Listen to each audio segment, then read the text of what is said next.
अभी मैं ये किताब पढ़ रहा हूँ, सोफ़ी का संसार। इस किताब में कुछ ऐसी बातें लिखी हैं जो दिमाग को खोल देने वाली बातें हैं। मुझे एक पैराग्राफ मिला है, वो पैराग्राफ मैं पढ़ता हूँ और आप लोग सुनिए। ईसा से 700 वर्ष पूर्व यूनान की अधिकांश पौराणिक कथाएं होमर और हीलियस द्वारा लिखी जा चुकी थी। इससे एक बिल्कुल नई स्थिति पैदा हो गई। अब चूंकि पौराणिक कथाएं लिखित रूप से उपलब्ध थी, उन पर चर्चा करना संभव था।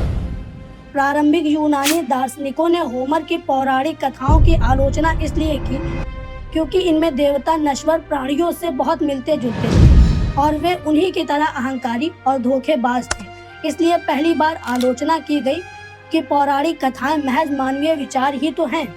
इस दृष्टिकोण का प्रणेता दार्शनिक जेनोफेंस था, जो ईसा से 570 वर्ष पूर्व हुआ था।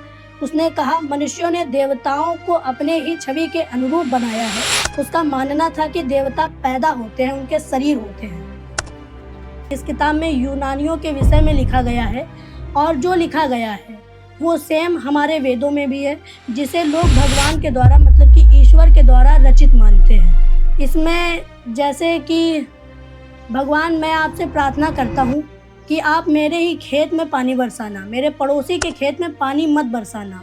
भगवान, मैं आपके ऊपर इतने रुपए का प्रसाद चढ़ाऊँगा या फिर ये चादर चढ़ाऊँगा, आप मेरे घर में लल्ला ही दीजिए। या फिर भगवान, मैं आपके ऊपर बकरे की बलि चढ़ाऊँगा, आप इनका घर बर्बाद कर दो। हम लोगों ने भगवान को अपने हिसाब से बनाया है। जैसे अगर पैसे की ज़रूरत हुई तो लक्ष्मी माता आ गई, विद्या की ज़रूरत हुई तो सरस्वती माता, अगर चोरी कर लिया तो कृष्ण भगवान, अगर सदाचारी हैं तो राम जी आ गए।